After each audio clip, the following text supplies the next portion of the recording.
From Canadian Olympian to accused drug kingpin and fugitive, the case against Ryan James Wedding.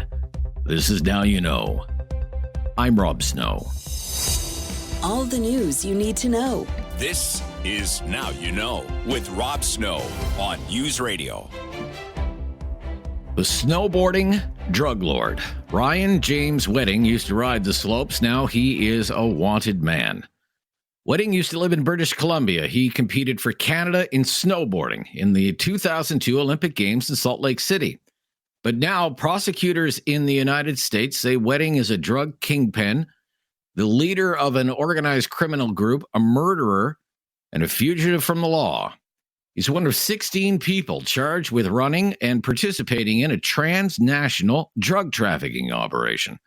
Prosecutors say the group routinely shipped hundreds of kilograms of cocaine from Colombia through Mexico and Southern California and then on into Canada.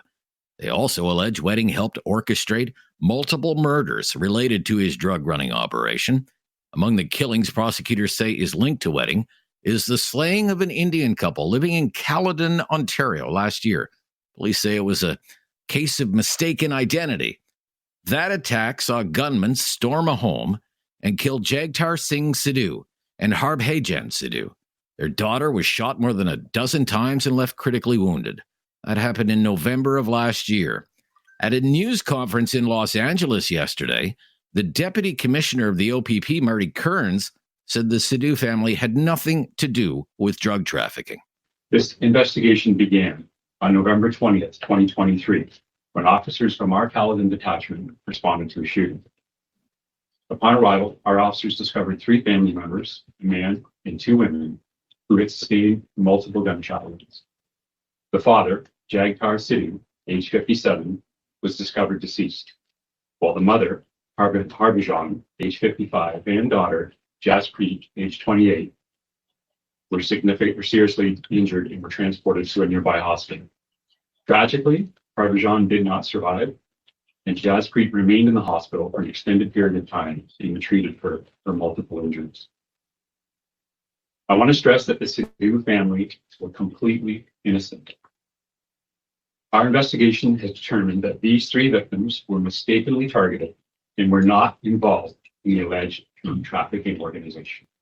Deputy Commissioner Kearns would go on to say that the OPP teamed up at the Regional Police Service in Peel, Ontario, to launch an investigation called Project Midnight, because connections were made to the Sidhu case and 3 more shootings and another murder in Peel region. Nick Milanovich is deputy chief with the Peel Regional Police Service. He explained that Ryan Wedding and another Canadian, 34-year-old Andrew Clark, ordered the murder of a 35-year-old Brampton man who was killed in the spring of this year over an apparent drug debt. One of the charges announced today pertains to a homicide that took place in Peel on May 18th, 2024. Mohammed Zafar. He was a 39-year-old man who was fatally shot in his driveway. Additionally, another charge laid today, as you've just heard, involves a double homicide in Caledon, in a nearby community to our region. We are jointly investigating and continue to investigate those offenses with our partners from the Ontario Provincial Police due to the connections of those acts of violence and their connection to Peel. These tragic cases reflect the violence tied to transnational and organized crime and the trafficking of illicit drugs and the firearms that are used to effect that business. Ryan Wedding is 43 years old now. He was living in Mexico. In total, he is charged with 8 felonies, including 3 counts of murder and 1 count of attempted murder. Prosecutors say he has aliases, including El Jefe, Giant, and Public Enemy. His co-accused, Andrew Clark, also described as a resident of Mexico. Prosecutors say their drug operation shipped bulk quantities of cocaine, weighing hundreds of kilograms, from Southern California to Canada, using a transportation network run by 2 other Canadians, Hardeep Brat and Gurpreet Singh. They're both residents of Ontario. They claim the cocaine shipments were transported from Mexico to the Los Angeles area. The drugs would then be stored in stash houses and delivered north using long-haul trucks. This is U.S. Attorney Martin Estrada. As we see with drug traffickers, they use very sophisticated means to disguise the cocaine and keep it hidden from authorities. This group clearly was able to do that. As you know, thousands, hundreds of thousands of kilograms, pounds of drugs are seized every month, every year at the border. But some of that drugs gets through and gets to other places. Estrada also said Wedding and Clark's criminal enterprise enjoyed the protection of the notorious Sinaloa cartel of Mexico. The organization was connected to cartels, specifically the Sinaloa cartel, which offered them protection in Mexico to carry out their operations. I will note, as I mentioned earlier, Wedding and Clark, the two leaders of this organization, were based in Mexico and directing the whole organization from there. Estrada also said yesterday that law enforcement doesn't know where Ryan Wedding is right now. There's a $50,000 reward for information leading to his capture. He had been on their radar screen for a while. So this group, Ryan Wedding in particular, was certainly on our radar. We wanted to make sure that he was captured and held fully accountable for his activities. As you can see from the indictment and what we described, he used various lieutenants. He contracted out the killings he did, so he tried to insulate himself from a lot of this criminal activity. So it took a great deal of investigative effort to actually trace all of these acts to him personally. Another Canadian is facing charges in connection with this investigation. His name, Malik Damien Cunningham, charged with the murder of a man named Randy Fedar. That happened in Niagara this past April. So there's 16 defendants in this case. 12 are in custody. 4 remain fugitives. The individuals are from various countries. Approximately 10 are Canadians. Others come from the United States, Mexico, and other countries. This was a massive drug operation. Law enforcement says it seized more than a ton of cocaine, hundreds of thousands of dollars in American currency, millions of dollars in cryptocurrency. Prosecutors say the street value of the cocaine is more than 25 million US dollars. I'm Rob Stone. This is Now You Know on News Radio.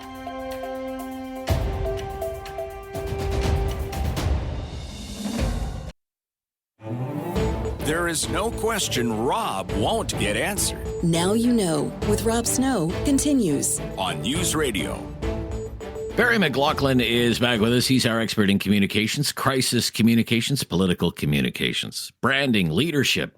Barry is the president of TLC, Transformational Leadership Consultants. He lectures at the Telfer School of Management at the University of Ottawa and at the MBA program at the Shannon School of Business at Cape Breton University. And it's great to hear from you again. Good to chat with you again, Rob.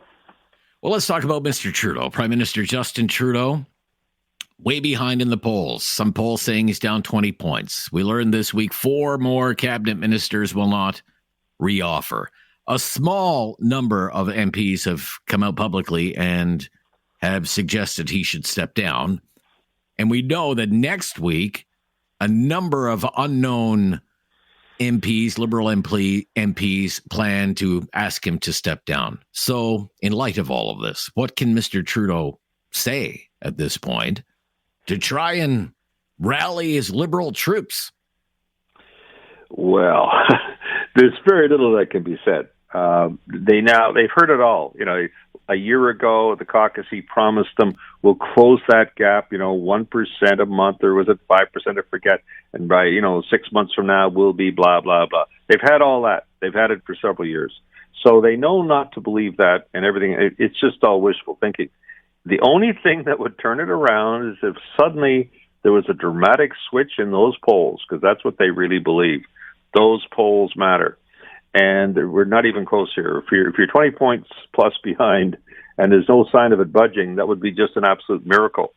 So I don't think there's anything he can say. Yes, he'll keep trying to say it. He'll try to keep them on board. He'll promise them blah, blah, blah.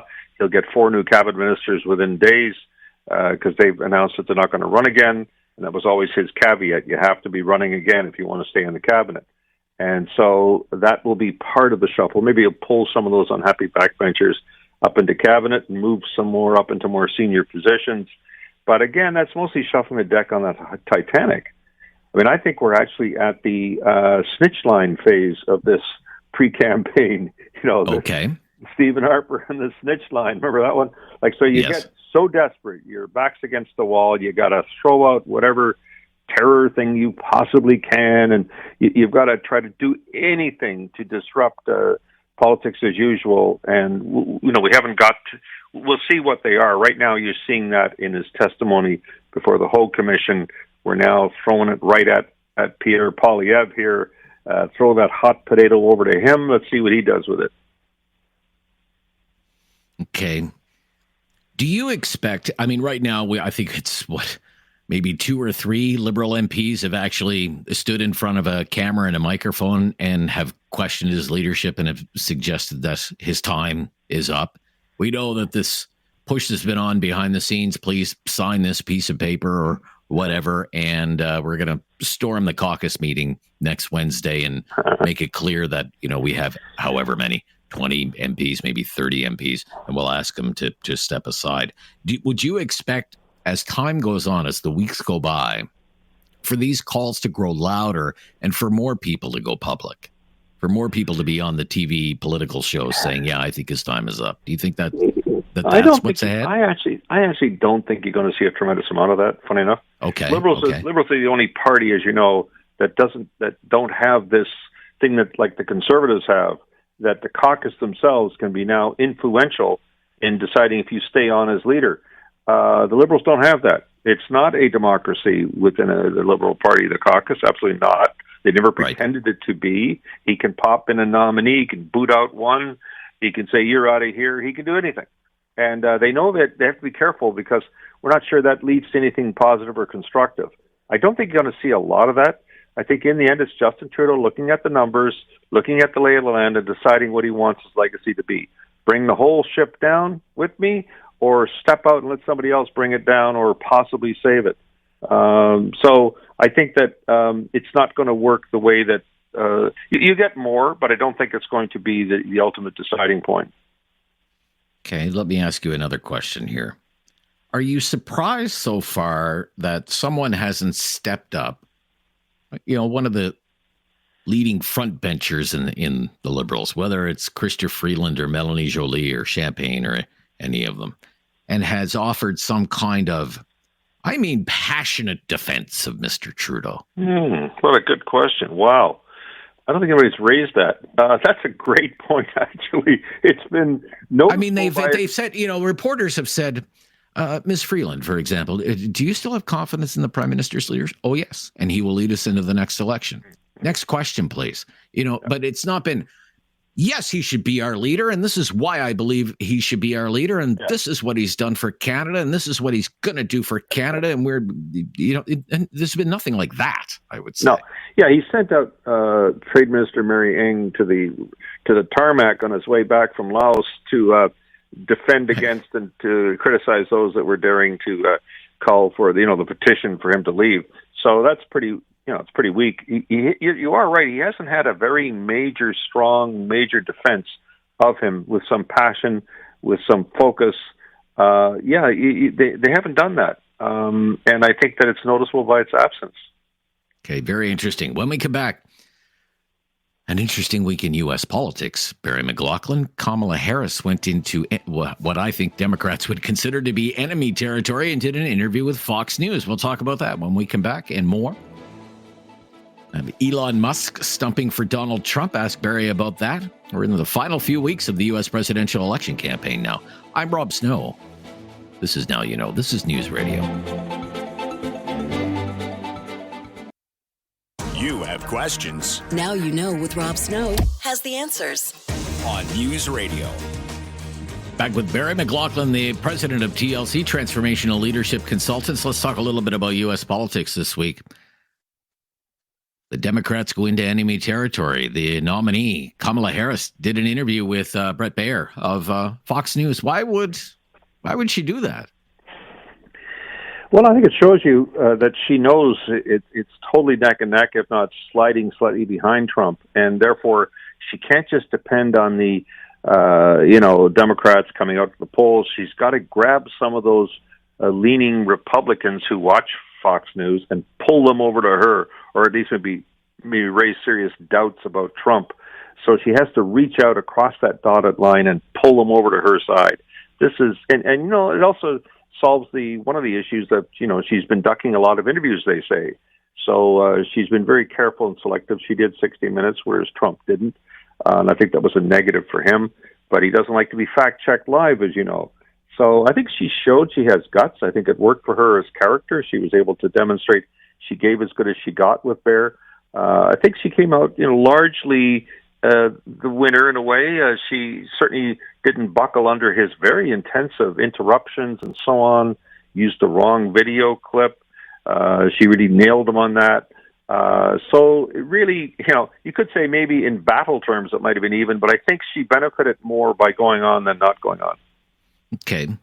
I would suggest going into an interview like that, if you're the Democrats, you're on Fox News, you're going to get hammered. It's going to be tough, even aggressive, I would say. Do no harm. No harm. Try to hold your own and do no harm. So you think she did okay? I think she came out of it okay. She showed maybe it worked for her. If you're going to be president of the entire United States, you can't just be ducking half of them, So right. I think it's part of her overall thematic to be president for all the people.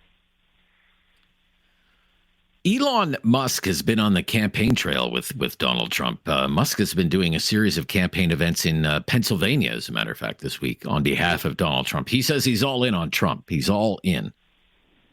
Mm-hmm. Do you think that helps Donald Trump, having Elon Musk so on side and so on board with his campaign? What do you think? Well, he's totally within the Trump, echo chamber. Like he doesn't bring new people in. I don't think Silicon Valley pretty well going with him anyway. I think the craziness, the kind of like unpredictability, maybe is a nicer word with regard to Elon, is that he'll jump up and down and becomes a source of comedy for the late night shows and dancing around, jumping up and down, as Trump does when he, so-called dances. They're both kind of the same base here. They're attracting the same base. They both have this unpredictability. They're liable to say anything. I don't think it necessarily adds anything to them.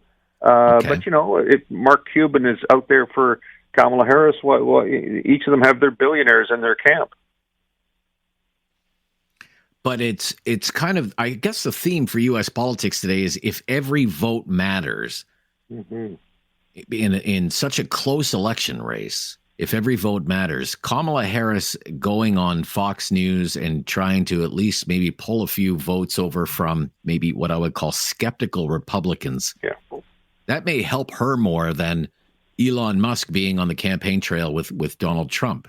Because he already has Elon Musk and the followers of Donald and the followers of Elon Musk, perhaps. I totally agree with that. That's right. You would agree with that? Yeah. Okay. I absolutely do. You've got to be constantly looking for how can I add to what I've got. There's a lot of beating the drum to the same people, and he's getting they leave halfway through or they faint out of heat and exhaustion halfway through his events. They go on and on and on, and when he doesn't have anything to say, he'll put on some music, and it's kind of getting at the crazy level. And I think that's hard to say anything new and fresh in the final 3 weeks. So going into new ground, new territory. And by the way, when he went to new ground, he went to Detroit and he insulted the people from Detroit. So it's like, what the hell did you do that for? So maybe coming out of this week, advantage Harris then, Barry. Okay. Absolutely. Right. She's a lot more disciplined. Okay. Thank you. Good to hear from you. Enjoy the weekend. You too, Rob. Barry McLaughlin from TLC, Transformational Leadership Consultants. I'm Rob Snow. Tom Korski from Blacklock's Reporter just ahead on News Radio.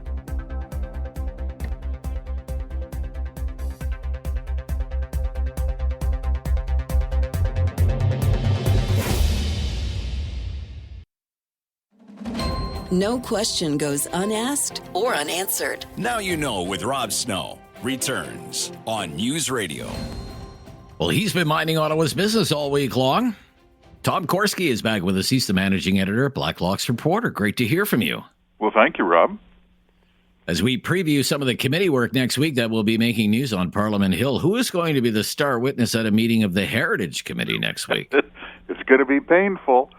The chief executive officer of the CBC, Catherine Tait, she's paid about $500,000 a year, and her bonus is about $100,000 a year.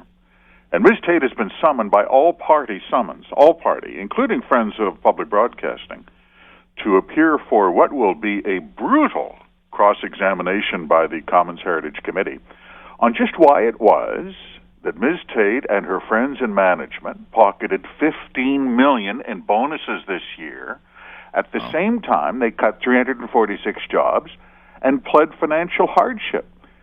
So many questions. It will be highly entertaining, Rob. Yeah. So how much was her bonus? Well, hers comes in at 20%. It's about $100,000 a year. It's just unconscionable. And yet, every time Tate has appeared in parliamentary hearings, it's like testimony from Ned the Poorhouse Boy. What did she say back in January? CBC faces chronic underfunding, she testified. She said, I'm quoting accurately, we have to stretch limited resources to meet our mandate. End of quote. They're stretching, Rob. They're stretching. And then you find out she's taken business class flights to Tokyo and pocketing a $100,000 Christmas bonus. Life is grand. And living in the United States during the pandemic, let's not forget. Work. The percentage of the management class, which is probably like the top 7 floors at the CBC headquarters on Front Street in Toronto, the percentage of management that received bonuses, what's that? Well, this is interesting because they call it at-risk. They don't call it a bonus. At-risk incentive pay. So that would imply you're meeting some sort of quota or really going that extra mile and stretching. Well, it turns out on the executive floor, 100% got a bonus. And among the lower managers, there's over 1,000 of them, 99% got a bonus. My question is, who's the 1%? Right. Who couldn't put their pants on in the morning to get to work? Like, wouldn't you like to be the 1% who didn't get a bonus? What are you thinking if that's you? Like, it's got to be hurtful. What did I do? Did I wear the wrong color to work or what? Holy smokes. I was stretching resources. I would like to know, I guess if I was on this committee, what was done to earn this bonus. We know it helped secure additional funding from the government. Can't remember the exact figure. I think it was in the range of $60 million for the annual stipend for the CBC. 94 million top up. Yeah, they're up to 1.4 billion. 94 million. Okay, yeah. 94 million. Okay. But are ratings up? Are advertising revenues up? Just what is the state of the network that warrants such largesse for the executives at the CBC? That's what I would like to know. Ratings what are the terrible. Business conditions for the CBC? Yeah, their commercial advertising, television advertising fell 10% last year. They shrink every year. But we've always said, Rob, they call themselves a television network, but they really operate like a government department. We've always compared them. Imagine if the Department of Fisheries had a TV license, you'd call it the CBC. That's how this network acts. So when you press them for answers, as Friends of Broadcasting have said, they're the harshest critics now. It's not conservative. Oh, really? Isn't that Committee. Something? Okay. Absolutely. And they always get the answer about, well, don't you understand it's built in, and others do it. There's no accountability and a detachment from reality. They're in big trouble. Okay. Let's turn our attention to something else that is quite troublesome, I think. You know, we have this word that is in the news media from time to time when there are cases of pretendians, people who have made up Indigenous heritage to whatever, secure careers in academia, to have careers in the arts or what have you. Buffy St. Marie, for example, accused of being a pretendian. It would seem to me that this extends to businesses wanting to bid on government contracts. We have businesses that are basically pretendian businesses. Tom Korski? MPs are so outraged. It's a palpable anger over this. And we see it, for instance, at the Commons Government Operations Committee. There's an actual federal program. They have an Indigenous business registry where, and this includes, for instance, First Nations, certified under the Indian Act. And if you are on that Indigenous business registry, you can be certified to get a 5% set aside in federal contracting. That's worth millions of dollars a year. 5% of federal contracting is supposed to go to Indigenous businesses. They're not even close, by the way. They're not even close to meeting their quota. It's been identified by one New Democrat MP as a box-checking exercise. Others, Liberals, New Democrats, Bloc members, have identified cases where even the Assembly of First Nations says there's no verification. And by the way, of the tens of thousands of Indigenous-owned businesses in Canada, the vast majority aren't even on this registry. So it's got a scammy vibe, and MPs can't get to the bottom of it, and it looks like federal managers don't really care. Now, I guess at committee there were some fireworks and people walked out, and the meeting was shut down. Do I understand that? Well, is the Commons Government Operations Committee has been trying to dig into this for months, and they can never get a straight answer. What verification is going on? Can you get the money back from? This is really fraud if you claim to be Inuit, Métis, or First Nations. Right. They're self-identifying. We're a Métis business. Exactly. We're an Innu business. We're Algonquin. Our business has Algonquin heritage or whatever the case might be, and they're lying in order to get government contracts. And I mean, even it's supposed to be 5%. They hit 3%. Even that's $143 million worth of government procurement, right? And you haul the people in, you try to get answers, and they don't have any answers. What is the oversight here? No, exactly. The Department of Public Works. They're the contracting bosses. And MPs were grilling an acting associate assistant deputy minister. You're the integrity police. What are you doing to make sure? What was the committee told? Assembly of First Nations and others document over $160 million in fake payments, fraudulent payments to businesses pretending to be Indigenous. Public Services, Public Works, what do they say? We don't know. That's not my job, someone else's job. This is almost becoming routine now. There's a lot of management that's not really involving any oversight. The sums are staggering, Rob. This is serious money. Okay, we'll be right back. Blacklock's reporter has been doing some reporting this week on declassified documents from the Mulrooney days. Wait till you find out what they've dug up. It's really interesting. When we come back with Tom Korski, who's been minding Ottawa's business, the managing editor of Blacklock's reporter. This is News Radio.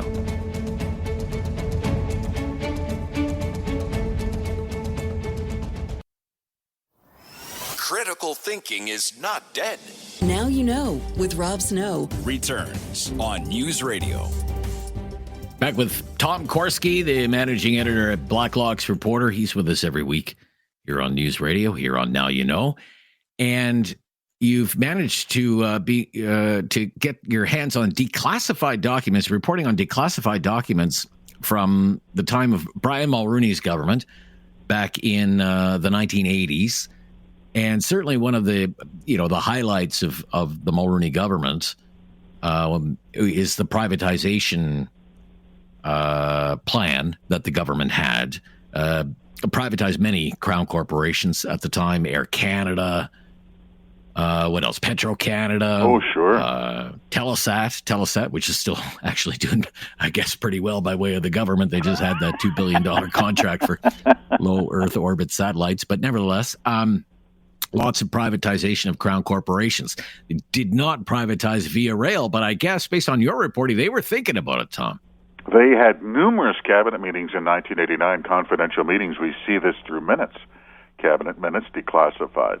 They wanted to sell Via Rail. They complained over and over, as one Minister of Transport put it, over the exorbitant cost of passenger rail. And in the day, the operating losses were nowhere near what they are now. The Via Rail management has projected this year's operating loss could be as high as $430 million. They called it exorbitant. They said the subsidy per passenger was just unbelievable.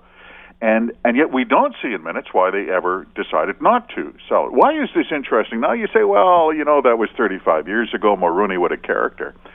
You'll never guess who was a frequent critic of Via Rail. And I noticed from a public accounts committee, this was 8 years ago, the Treasury Board critic for the Conservative Party at the time was an MP named Pierre Poilievre. And he gave Via Rail management a very hard time in committee over their operating losses. What did he say? Airlines aren't subsidized, Poilievre told the committee at the time. As the chief executive of Via testified, he said airlines actually pay taxes, But Via Rail is a drain on the taxpayer. What did he say? I quote him, "Why should taxpayers be subsidizing a money-losing mode of transport at the expense of a money-generating mode of transport? That's just the reality," he said. You know this, Rob. Anytime cabinets get into a bind on deficits, they look at privatization. Paul Martin sold Canadian National Railways. It's going to be interesting. That's right. Yeah, yeah. Well, if you take, I mean, I wonder if you added it up. I mean, the losses, I'm not saying any of this is going to end if the Conservatives win the next election, but you look at the losses Via Rail, as you said, projecting maybe a $430 million annual loss, operating loss. And then Canada, add to that Canada Post. I mean, I can't remember what Canada Post is on track to lose.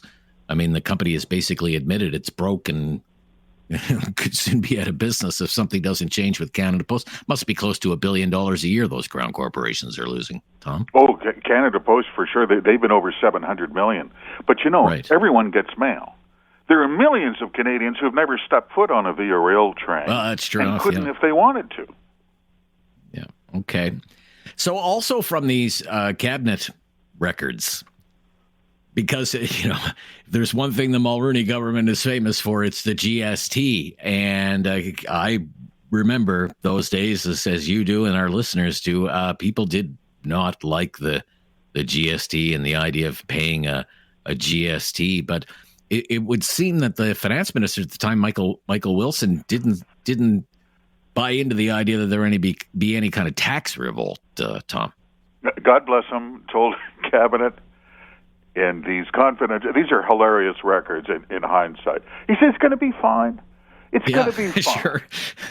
He told one meeting, October 26, 1989, the Minister of Finance reviewed the situation from his perspective. And he said there was, I quote Michael Wilson, "There was no revolt building against the GST. There was a growing sense of inevitability that federal sales tax reform would occur with some grudging, God bless him, grudging acceptance." Grudging acceptance. Yeah. Yeah, that was before they started burning police cars. They chased Michael Wilson out of town on a rail, and his Progressive Conservative Party was reduced to 2 seats in Parliament and then disbanded. One of the great tax revolts of all time, Rob. Never saw that coming. Yeah. Yeah, and Mr. Chrétien promised, vote for me and I will scrap the GST, but we're still all paying it, aren't we, Tom? So there you go. So much for that. Great to hear from you. Have a wonderful weekend. Thanks too, so Rob. much for Thank you. Minding Ottawa's business at Blacklock's reporter. That's Tom Korski. I'm Rob Snow. This is Now You Know on News Radio.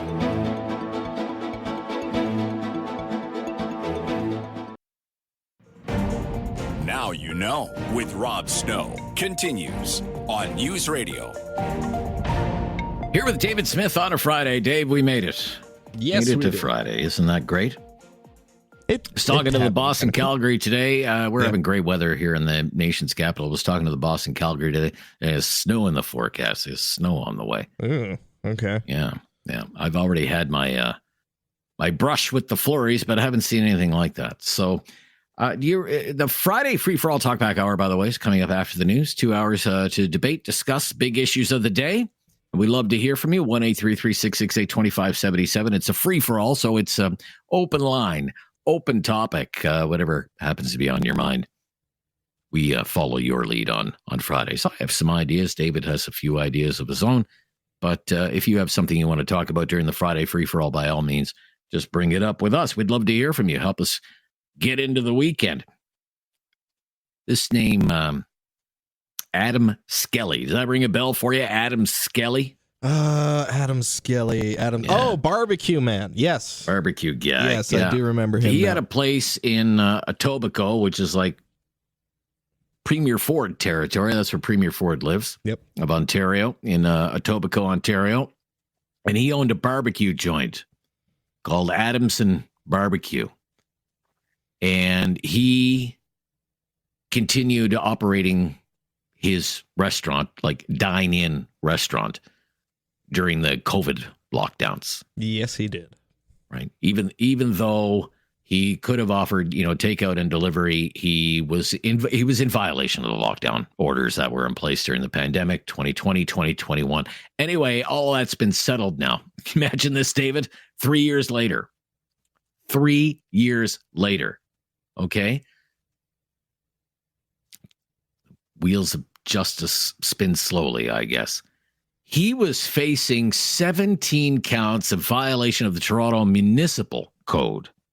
Okay, so these were non-criminal violations. His big violation was because once, you remember, this became like the epicenter of people who were opposed to lockdowns, would show up to this place and protest and, do their thing.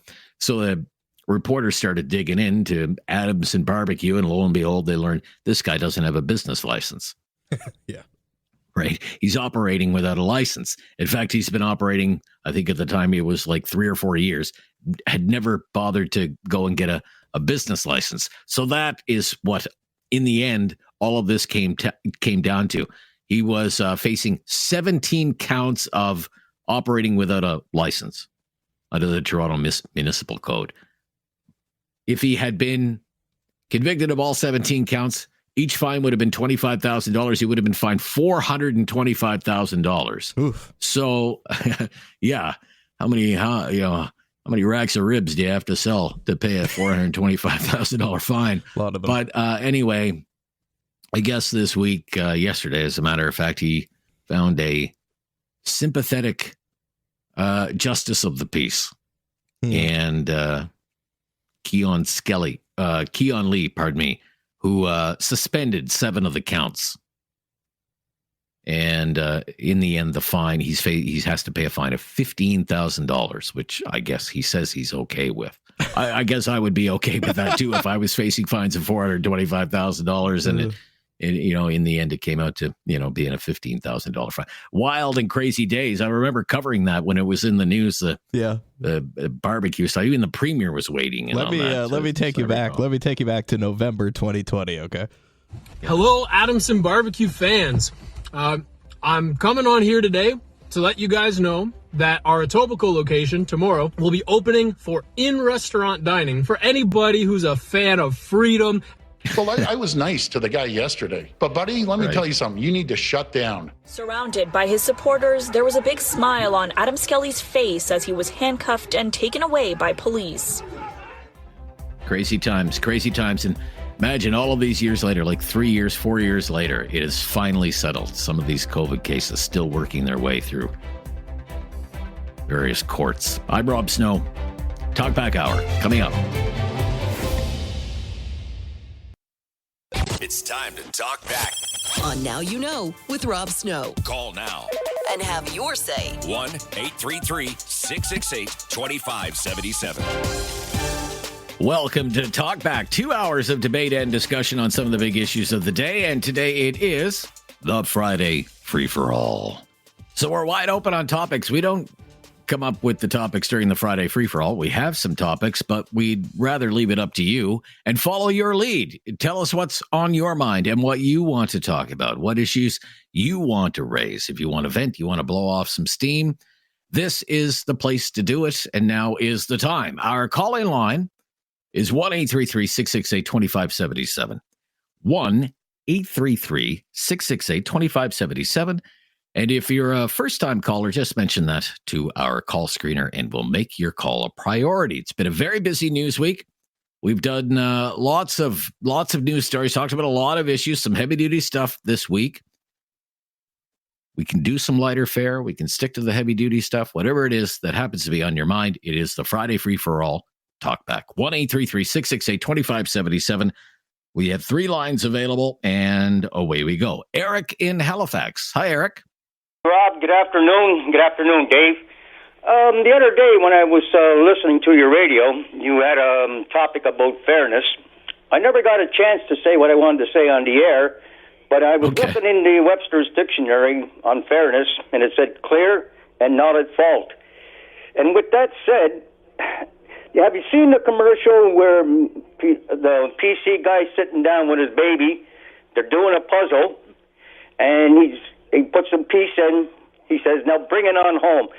What do you mean bringing on home? All along he complained about carbon tax. What does he mean by bringing on home? What's he going to plan on bringing on home? He's not the savior of Canada. I mean, we have billions and billions. So you're talking of about dollars. Polyev. You're talking about that ad that features Polyev with his child, and they're talking about bringing it home, right? Yeah, what's he going to? What does he mean by bringing on home? What? I don't understand that. Okay. Yeah, I mean, I put that to people in the past. What does he mean by, bring it home? I think one of the things he means is, for example, maximizing Canadian energy. Oh, okay. I was listening also to your show today. 8 years or 9 years ago, he was one of the co-leaders of trying to knock down Via Rail. I wonder how many more skeletons he's got in his closet.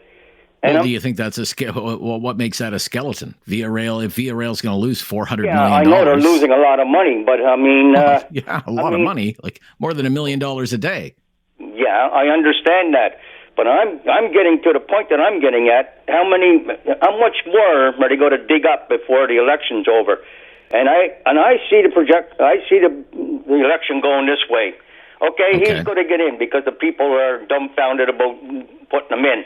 I see the Quebec people running second, Singh running third, Trudeau running a distant fourth, and Justin's not going to worry about it because I think he's got an appointment in his back room. I mean, I don't think he's too concerned because he's got to get a great appointment after it's all said and done. What do you think about that? You think the Conservatives are going to win? Right? Oh my God, that's all they're talking about. I mean, they're not talking about anybody else.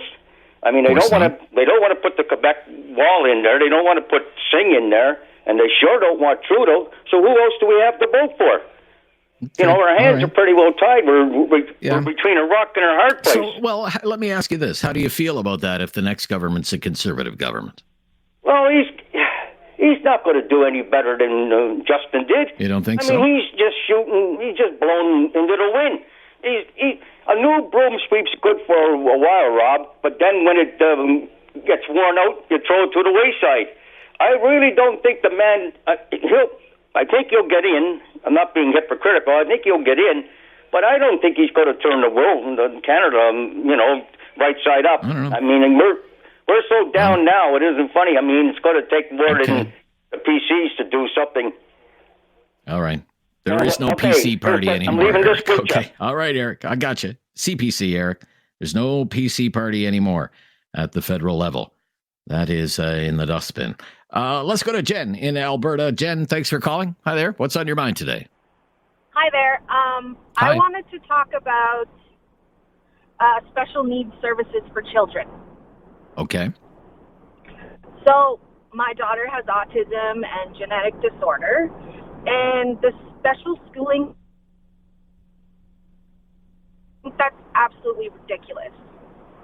These kids need more support and help to actually get somewhere with their education. Okay. So explain to me, say, the issues that your child is facing right now in the school system. So right now, she's in public school, and she has behavior problems. They just throw in an aide that she doesn't know. They let her walk the halls and do nothing during school. So what is the point of her even being there? She's not learning anything. Okay. Now, if she was in like a specialized school, they would, do the education around how she communicates and how she learns. Whereas right now, she's just thrown into like 30 kids and they do whatever. Right. Okay. And what are the barriers for your child to attend a more specialized school? What's preventing that? Is it cost placement. or? Cost is a huge one because you have to pay $16,000 every year they go to that school. Wow. Okay. Yeah. And the government doesn't fund any of that. Right. So. Right.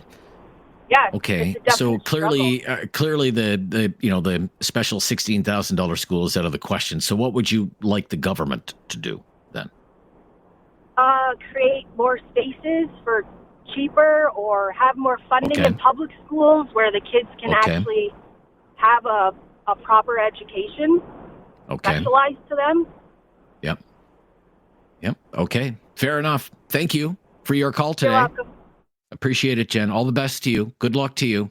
I'm Rob Snow. It's the Friday Free for All Talk Back. Last one of the week. Your last chance to have at us.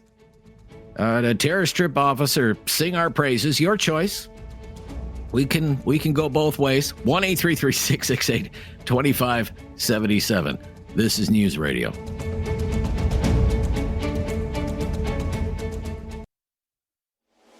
Have something on your mind you want everyone to know? Call now. Hello. 1-833-668-2577. It's Talk Back on Now You Know with Rob Snow. It's the Friday Free for All Talk Back. Wide open on topics. We take our cue from you. Let's go to Kyle in Listowel. Hi, Kyle. Hi. Don't worry, I won't be as fired up as I was yesterday. That's okay. I love the passion, Kyle. Love the passion. All right. So I want to talk about Canada Post. They Canada are Post, currently $287 billion in debt, which is a lot of money. Like I own a logistics company, but that's a lot of money. If I was $287 billion in debt, my company would be folded already, even before that number. Well, sure. I don't know if that's the accurate figure, but you run with that. Okay. Okay. Where'd you get that if you number? find another number, then I totally would. But they're in debt no matter what, right? We could agree Right. with that. Well, correct? yeah. I mean, you heard our previous guest, Tom Korski, say they're going to lose $700 million. So, and the company said, if we don't do something, we're going to go out of business. I mean, it's pretty dire at Canada Post. I will grant you that. Sure. Yeah. So what do you do? Like I listen What to do some you of the do? interviews, and maybe I found it on, and looking at other news sources and stuff. But when they get interviewed, the guy, you get the comment that says, "Oh, well, we might make some changes, but I don't see any changes going on in the future," or the way that things are going right now is fine. There's other companies that I could mention, like Sears or Blockbuster, that had that mentality. They were such a dominant force back in the day. Now they're gone. Right, but it worries me because this is a crown corporation. This is a federal government that runs this. It's a crown corporation. So how much more money as a taxpayer do we keep putting into Canada Post? Right, like I don't want to see it dissolve. I don't want to have people out of business and stuff like that. But I can't go and what do you do, Rob? Like I'm asking you. Like, I don't know. I mean, do? When I listen to the head of Canada Post, he says the Canada Post needs some more flexible work hours, that they need people working longer hours and more days a week. They can't have bankers' hours at Canada Post anymore. Just 9 to 5, Monday to Friday. It just doesn't cut it anymore. I mean, they lost the letter mail. I mean, when was the last time anybody sent a letter? Not too many people are sending letters anymore. So that whole business is cratered. But then e-commerce started to take off. So they were doing well in the parcel business until the gig economy apps started doing a lot of the parcel delivery. So you can't have some person out there in a Canada Post truck making whatever the Canada Post person is making, plus the fuel for the truck and everything else, coming up to, I don't know, 50, 60, 70 bucks an hour in operating costs. If somebody is going to do it for 20 bucks an hour and deliver at 8 o'clock on a Saturday night. Right. And it's not so like I don't know what you do. A contract, right? It's not like they can't just go and sign a contract with Amazon or whatever, right? So, yeah. No, I get it. I just wanted to bring that up there, Rob. Thank you very much for your time, my friend. Yeah. Okay. All right. Thank you. No, it's a great point. I mean, it's something that I think the government should be seized with. I mean, they have had multiple warnings from the management at Canada Post. If something doesn't change, this corporation is going to go out of business. We are running out of money. We are going broke. We will be insolvent. And yet, I don't know, the government has so many things going on right now. I guess Canada Post is kind of down the list. Canada Post current loans and borrowing, according to David, $1 billion, of which $500 million is due for repayment in July of 2025. Okay. They've refinanced the other $500 million already, according to the 2023 annual financial report. Okay, thank you, David. Good fact check there. Doug in Halifax, thanks for calling. Doug, what's on your mind today? Good afternoon, Rob. Now, you had a call there a few minutes ago, Eric. And, yes. First of all, I got to say, I voted Trudeau. Actually, I voted for Trudeau the first time, first election. But I voted Liberal and I voted Conservative in the past. I can't say I ever voted the NDP. I would have for Jack Bateman if he had lived. But anyway, you hear these guys talk, and all you think about is boogeyman, Poilievre being the boogeyman. Trudeau's been there since 2015. He's been nothing but a disaster for this country. It's been a very, very big disappointment. And, you hear them think, you think that we should never have an election, I guess. Maybe just leave the Liberals in power forever, never have an opposition. It doesn't make any sense to me. That's what all I got to say, I guess. No? What do you think, Rob? Well, fair enough. Let me ask you, you voted for Trudeau in 2015. Yeah. You said you would have preferred to vote for Jack Layton. Unfortunately, Jack Layton passed away. What is it that soured you on Mr. Trudeau? Oh, my God. He's been nothing but a solid disappointment since he's been in there. Everything. Okay. I don't like none of his policies, ideologies that he tries to spin off on everybody, not just us, other countries he tries to spin it off on them. It just blows me away what this guy even thinks sometimes, Okay. I don't know. Okay.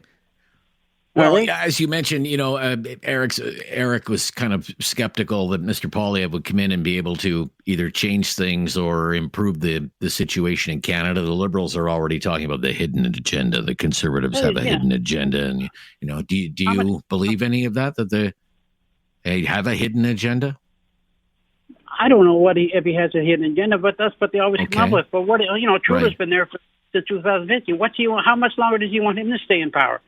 To do what he's doing. Everybody thinks he's doing a great job. Why are the polls like they are today? Yeah, it's a good.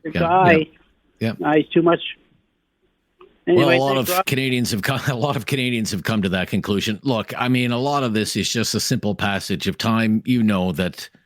Yeah. Every government has a shelf life, right? Exactly. And usually 8 or 9 years is just about it, and it's You're hard to right fight there. back against change. So exactly. But I like to say one more thing there. That sure. I almost lost my train of thought. What was it? I do that all the time. But Don't worry. Basically, when they say, every 4 years you can boot them out if you don't want them in there. But you know what, Rob?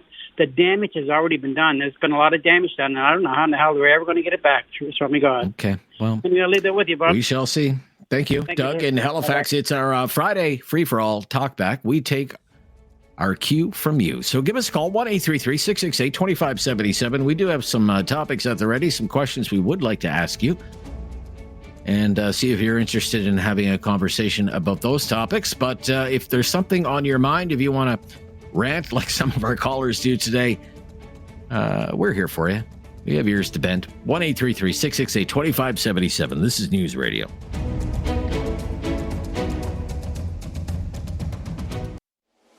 Have something on your mind you want everyone to know? Call now. Hello. 1-833-668-2577. It's Talk Back on Now You Know with Rob Snow. Friday free-for-all talkback. Every single line is available right now. So if you've never called before, why don't you make today the day? Wait won't be too long at all. Been a very busy news week.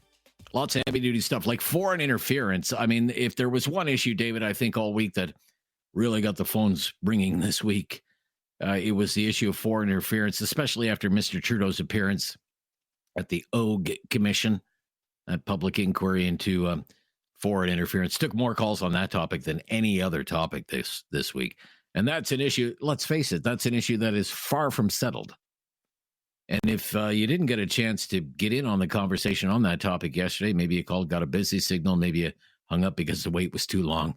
First of all, sorry about that. It was very busy. We can certainly pick up on that conversation today if you want to. I mean, yesterday we were more or less asking, what do you think should happen now? Should Poilievre get that security clearance, read that report, find out all the information that is available to him? Or do you think the Prime Minister should release the names? That was certainly a popular opinion.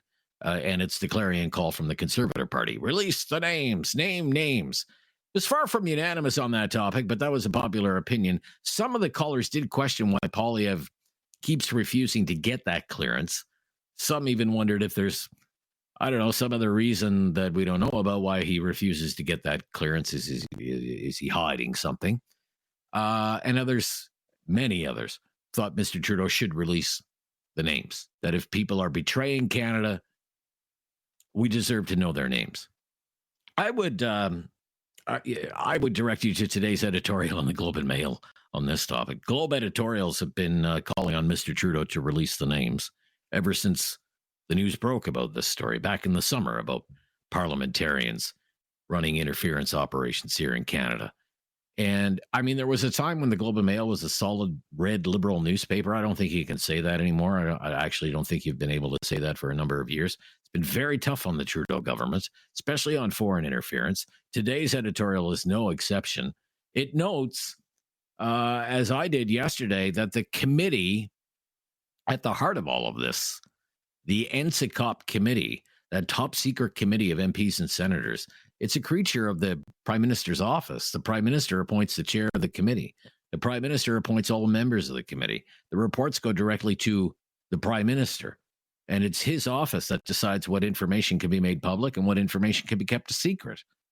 So the Globe argues that he has all the authority that he needs to start naming names. And that it's just not right that the Prime Minister sits there in a public inquiry and spouts about conservative politicians and foreign interference and attacks the leader of the opposition while keeping everyone else in the dark about any specifics. And the Globe argues, and you may disagree, I don't, but you might, that Poilievre reading the report and never being able to talk about it puts us no further ahead on finding a solution to this unholy mess. The Globe says if the names remain hidden, Canadians can have no faith that the next election will be untainted by foreign interference and none of the winning candidates will collude with other states. Thanks to Mr. Trudeau's actions this week, naming names is the only way out of this mess. Now, that's one newspaper's point of view on the whole matter. Maybe you have a different one. That's the view I tend to share. The more time goes on, but I'd like to know yours. We have other topics we could talk about. It's Talk Back here on News Radio.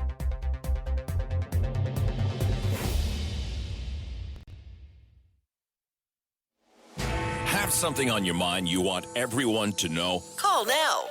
Hello. 1-833-668-2577. It's Talk Back on Now You Know with Rob Snow. Let me introduce one more topic. Maybe this will prompt an opinion from you. I want your honest opinion on bike lanes. Okay. This is a big news story in Ontario this week. Bike lanes. Do bike lanes annoy you or bother you in any way? Do you think where you live in your municipality, that the municipal government, the local government spends too much on bike lanes, building new bike lanes, maintaining new bike lanes? Do bike lanes make traffic worse where you live? Or do you think bike lanes, worthwhile investment, active transportation, climate emergency, we need more bike lanes? David, bike lanes.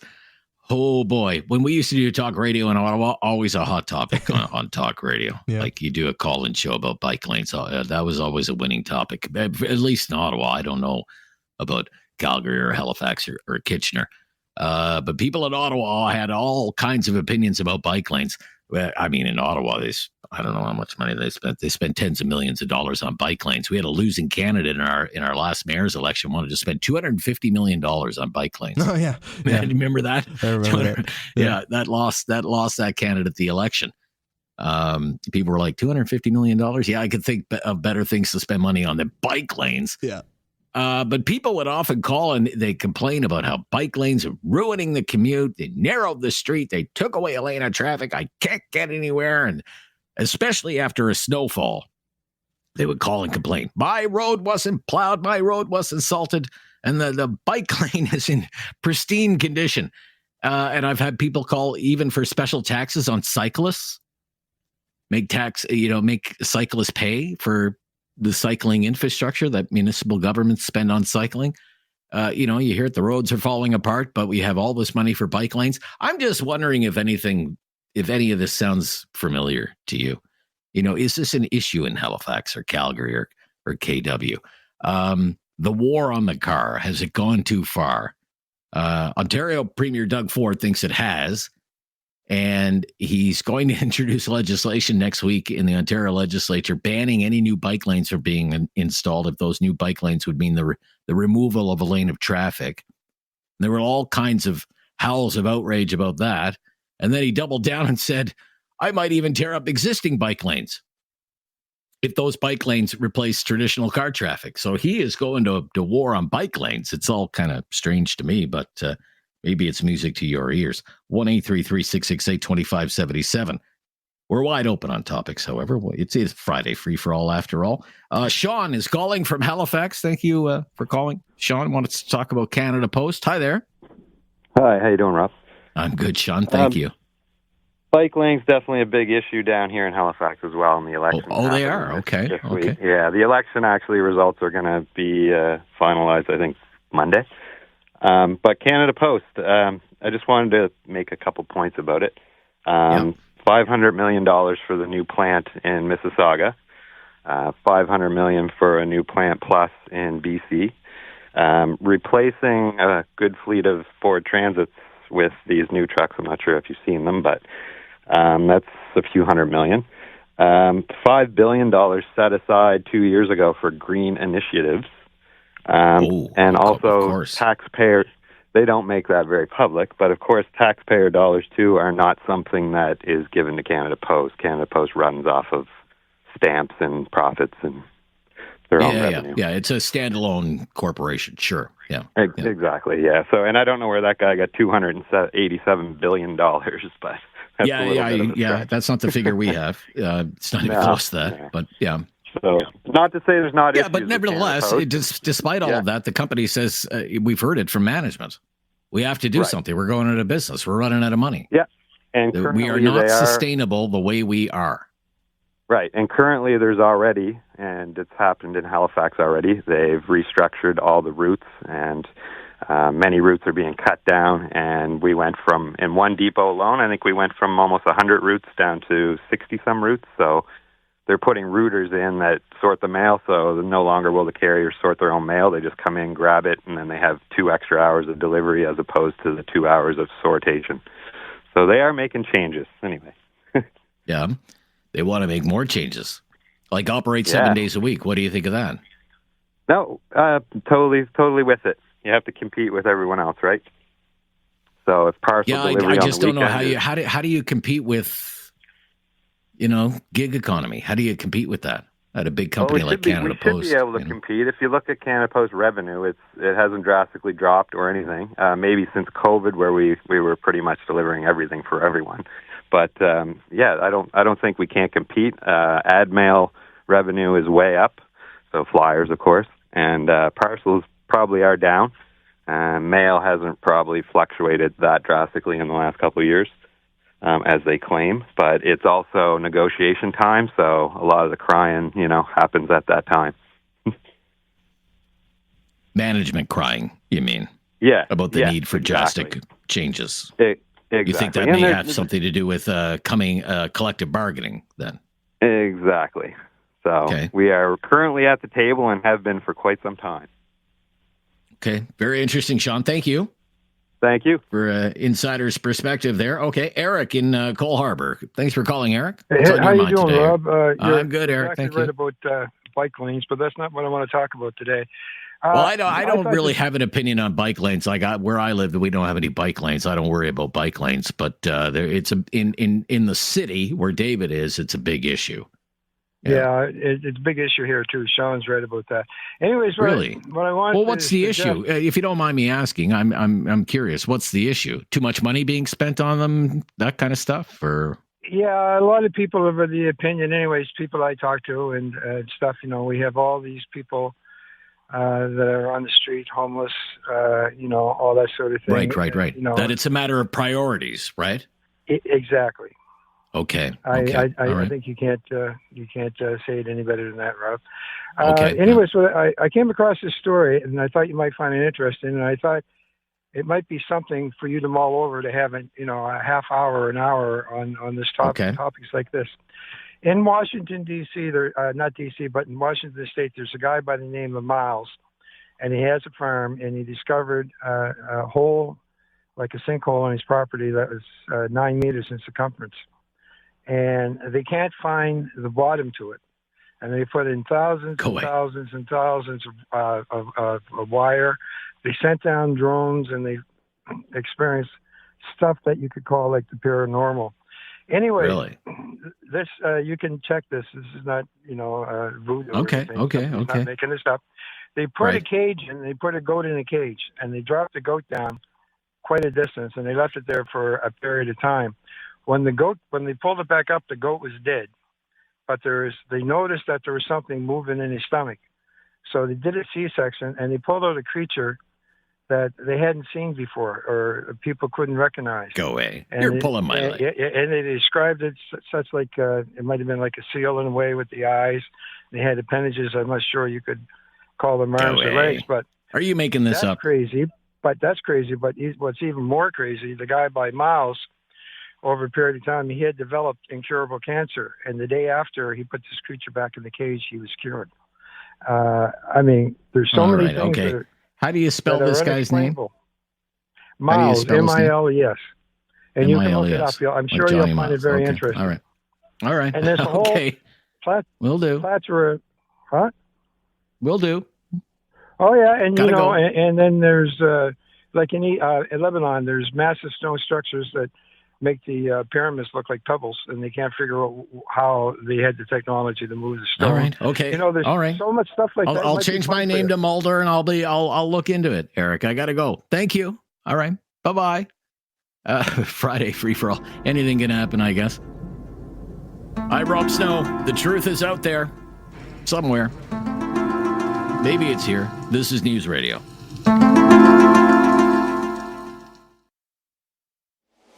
Have something on your mind you want everyone to know? Call now. Hello. 1-833-668-2577. It's Talk Back on Now You Know with Rob Snow.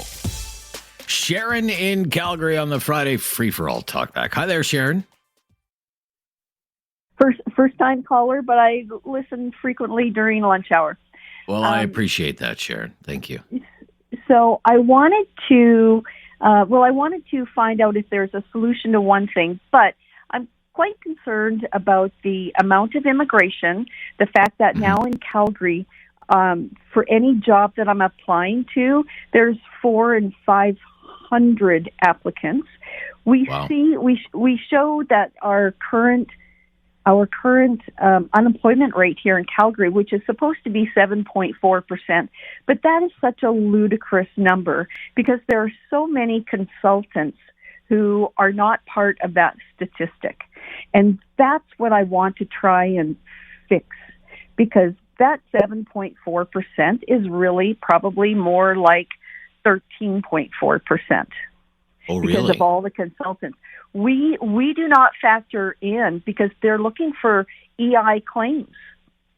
So if you've got population numbers according to the last census of, 1.2 million people in Calgary, and there are, 8,500, or I'm just making these numbers up, EI claims, then that forms your percentage. And so the consultants are not part of that percentage. So like me, and as I would like to say a visible minority in the workforce, because I'm an older white woman, I spend sometimes 1 or 2 years trying to get a job. Okay. So what would you like done with immigration then? What do you think should be done with immigration then? Gosh, it's a real mess. I have to tell you, it's a real mess. It is. Yeah. But so Canada is very underpopulated, but we have vast spaces where new cities and towns can spring up. And not that all immigrants should start their own city, but, just expand, get our GDP up, attract more industry. Like, I know Calgary is supposed to become the Silicon Valley of the North, but honestly, we're not there. We're not even close to being there. Right. So it's a really, it's actually, it's a good point you make. I mean, the immigration system is it's it's a real problem right now. It's a real mess. Mm-hmm. And what saddens me the most is a real indictment of the Liberals because they've turned Canadians, I wouldn't say against immigrants, but against immigration in general. You know, the Liberal minister, Mark Miller, he says, stop blaming immigrants for Canada's problems. Okay? Yeah. I don't think too many people, I won't say everyone, but a few people are blaming immigrants. They're blaming the government, okay, for messing up the immigration system. I think we have to be clear where the blame is. I never used to get a lot of calls about immigration. There was a consensus, we needed immigrants. I used to get calls like that all the time during the pandemic when we were so short-staffed and especially in the healthcare system. And people wanted foreign-trained nurses and foreign-trained doctors and all this. And now here we are just a couple of years later, the tables have turned. And immigration is big anchor for the Trudeau government right now because it's not rooted in the social capacity of the country. You can't bring in like 1.8 million people a year, a number, much larger than the population of Calgary. You just can't bring that number of people in and expect it not to have huge ramifications on things like housing and healthcare and education and access to social welfare and all of these things and employment, of course. Yes. It really needs to start from a theme of field of dreams. Build it, and they will come. Okay. Like honestly, we didn't build it, and now, like I said, trying to get a position, it's 400 and 500 applicants per job. Yeah. And I'm telling you, the next thing to watch for. Thank you, Sharon, for your call. The next thing to watch for is the temporary stream of immigrants, whether it's temporary foreign workers or international students, anyone here on temporary visas. What is going to happen when those visas expire? They're already expiring. Well, you're seeing a flood of people making asylum claims, wanting to stay here as refugees. People came here through those streams with the anticipation that one day they would get permanent residency and hopefully maybe many years down the road become Canadian citizens. What's going to happen now with those people who are here on expired visas? Are they going back to their own country, or are they going to stay here and essentially have no status and go underground? It could be a big problem, and it's something to watch for. I'm Rob Snow. This is Now You Know. It's News Radio. Have something on your mind you want everyone to know? Call now. Hello. 1-833-668-2577. It's Talk Back on Now You Know with Rob Snow. Friday Free for All Talk Back. Fred is in Calgary. Thanks for calling, Fred. What's on your mind today? Hi. Basically, I listened to your station, and I heard you guys are talking about the biker and cyclists around the city. So bike lanes, more or less. Bike lane. I hope I can relate it to that topic, but I finding that situation pretty annoying in a city, especially those e-bikes. Same thing. We have a EV, like Sure. I know exactly what you're talking about. Yeah. But it should be some regulation for the e-bike as well, because they go about 60, 70 kilometers. I can see some of them, they get modified and they go pretty fast. And people, they just ride them on a sidewalk or in a bike lane. So imagine if they hit the pedestrian or if they hit the car, do they carry any sort of liability or insurance? Or they're just going to say, oh, sorry, a scratch made or damage or something happened. They need to come up with some sort of idea. Yeah. So your issue is not really too much about bike lanes and whether the municipality is spending too much on bike lanes as opposed to, say, other priorities, but it's more about cyclists who just aren't following the rules of the road. They, and that's a common, that's a common complaint that I've heard over the years: riding on sidewalks, riding the wrong way, on the street, blowing through stop signs, going through red lights, making U-turns, whatever, just not following the rules of the road. Madness. 100%. But at the same time, what I'm saying, because when municipality, they give a cyclist too much power, they make him a separate bike lane. There is a sign, share the road, sure. Then come up with some sort of idea, okay, you're spending taxpayer money, you're making the road tighter with the busy city, okay? People, they need to carry on with their daily life. You make a road tighter, okay? At least put some rule and regulation, okay? Bike cyclists, they can go limited amount of speed, or some rules seriously need to put down. Okay, Fred, thank you. Thank you for weighing in on that topic. I really appreciate it. Hope you'll keep listening. That's hour number 1 of the Talkback in the books. Hour number 2 still ahead. If you're on the line, stay on the line. Get right back to you after the news. The latest breaking news is coming up next on News Radio.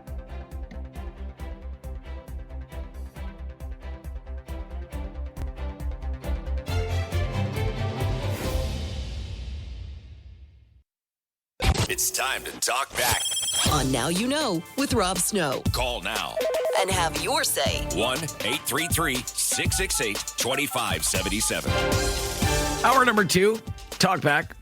Friday Free for All. So again, during the Friday Free for All, we're wide open on topics. We tried not to introduce new topics during the Friday Free for All. Sometimes we have to because people don't call. So we like to follow your lead during the Friday Free for All. What's on your mind? What do you want to talk about? 1-833-668-2577. 1-833-668-2577. Let's go to Kitchener. Joe in Kitchener. Hi there, Joe. Hi, Rob. How are you? I'm good, Joe. You're a first-time caller? First-time caller, buddy. Welcome to it. Your show, so I thought I'd call in today. Awesome. Rob, what prompted that? I just wanted to compare the immigration of the 60s to the immigration today. Like we came over in 1963, actually, myself, my mom and dad, and my 4 sisters. And we came on the big ship, across the Atlantic Ocean. And the first place From where, that sir, we if you don't mind, was Toronto, Rob. And in those days, there was lots of jobs. My dad was a tool maker. There was lots of housing. And there wasn't that anti-immigration sentiment that there is today, to be honest with you. And I think our government has really missed the boat on this one, letting in a lot of good immigrants, however, not having the housing. And you've said this before, not enough housing, not enough jobs, not enough healthcare, education, etc. So I'm saying those were 2 different times in our lives, and the timing was just wrong. It's just wrong right now for what our government has done, and they really screwed this up, Rob. What do you think? Yeah. Well, so where did your family come from, Joe? We actually came at that time. It was referred to as West Germany. Oh, right? West Germany. Yeah. Okay. Sure. Yeah, West. When it was still East and West, right? Yeah. Yeah. And you came here, and why Toronto? Why did you settle in Toronto? Well, what happened was, first of all the ships landed in Quebec City, and my father, through an agency in Germany, linked up with an agency in the Toronto area. And a lot of the immigrants, they started in Toronto, and then within about 2 years, we actually moved to New Hamburg, right in a rural area there. And we had a great time here. We felt welcomed and all that stuff. And my dad was a hard worker, and we just loved Canada, I mean, to this day, and it was just a different era, Yeah, and to Sharon's point, Sharon says, well, we have so much land and maybe we could build new places where people could live. The fact is, when people come to this country, they want to settle. They'll typically settle in a big city, whether that's Montreal, Toronto, Vancouver, Ottawa, Calgary, whatever, because there's already going to be a community there. Yes. Wherever people are from anywhere in the world, in the big Canadian cities, they're so diverse now that and I think newcomers to Canada, they need that sort of community. They need that sort of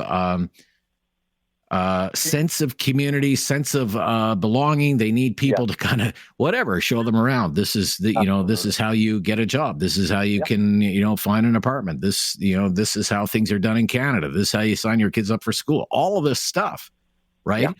Is hard to do if you're the only person from North Africa in the middle of nowhere, rural Canada. It'd be very difficult. Absolutely, Rob. Absolutely.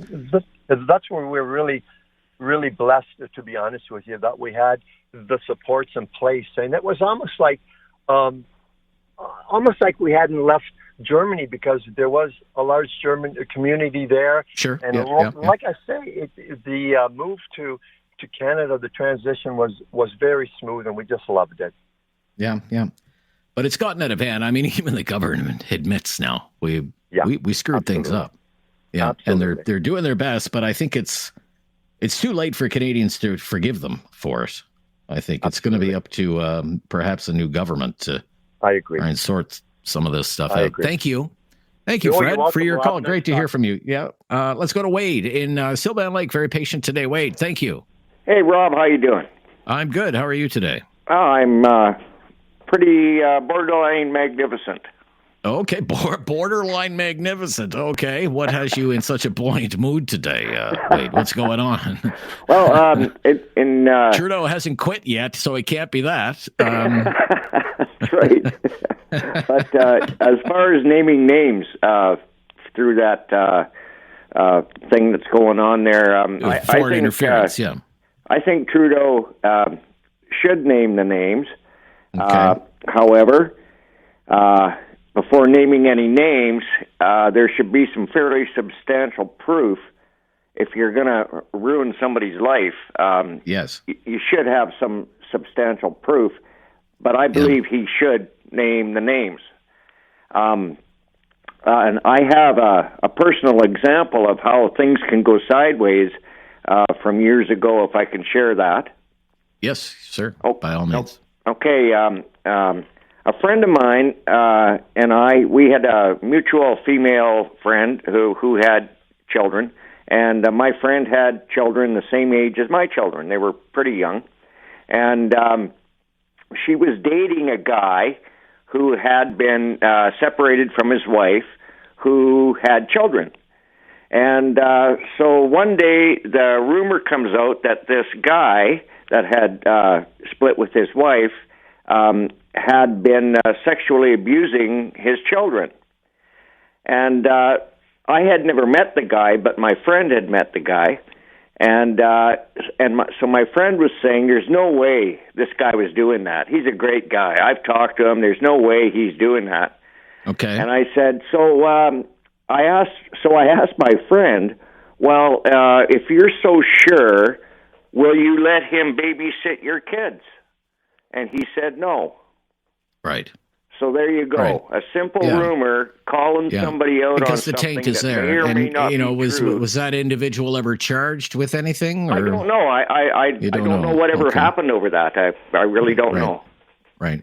But rumors spread, and that taint follows you around, whether anything comes of it or not. Right. Yeah, and that's what you were saying yesterday. Exactly. Yeah. Yeah. Well, yeah. I mean, if there's a list of names released and your name is on it, I can tell you your career is over. Your reputation is ruined. Now, there are people who are arguing that the gravity of the situation is such that you have to release the names, that we could be in election at any time, and Canadians deserve to know if there are traitors in our midst. Are we voting for people who are going to betray the country, who don't have the best interests of Canada at heart, and rather are, in fact, working on behalf of other countries? And I can certainly see that point of view. It's also been argued that these people would have multiple ways to defend themselves. If they're MPs, they can stand up and make a speech in the House and defend their reputation. They can go before a committee. They could go before the public commission that's been hearing into this. And eventually, if the RCMP ever gets around to laying a charge, they would have a day in court. So it's very difficult. There are no easy answers, but a solution must be found. And sooner would be a lot better than later because an election could come at any time. I'm Rob Snow. This is News Radio.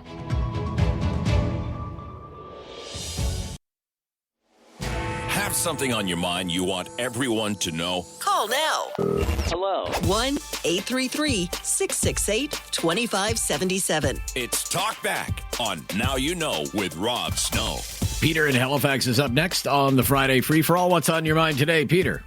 I had a heart attack on Monday. Oh my gosh! Yeah, I'm here in Halifax. Okay. It's such a horror. I won't say a horror story. It's such a story, but I won't go into it. It's not really why I called. But I was in and demanding to be let out, which they didn't want to do. Right. About 12, 13 hours later. And believe it or not, I finally had to look at a nurse and say, a male nurse, a big burly one, and say, you work for me. You know that, don't you? And you know what? All of a sudden he had to think about it. And he says, yeah, I guess I do. And then I said, now get this thing out of my arm, and I'm out of here. And I've never felt, I feel like I'm 25 again. But anyways. Oh my gosh. Yeah. It's like I say, I'd love to talk. Like you were diagnosed with an actual heart attack? Oh no, it was the real deal. The real deal. I deal. was very smart though. I waited until I was on the doorstep before calling, because if you're not there and you're stuck in our waiting rooms here. Right. You're anyways. So like I said. So you didn't go to the hospital in an ambulance? Yeah, I did. You did? Okay. But like I said, I waited. You know what I mean? Did you wait for the ambulance? Well, no, I waited until my heart was getting weaker. I got a heart thing, I've had before, so I knew it was kind of getting weaker. But but anyways, neither here nor there. But it was a very interesting trip. Perhaps I'll phone you again sometime. But you're feeling better now?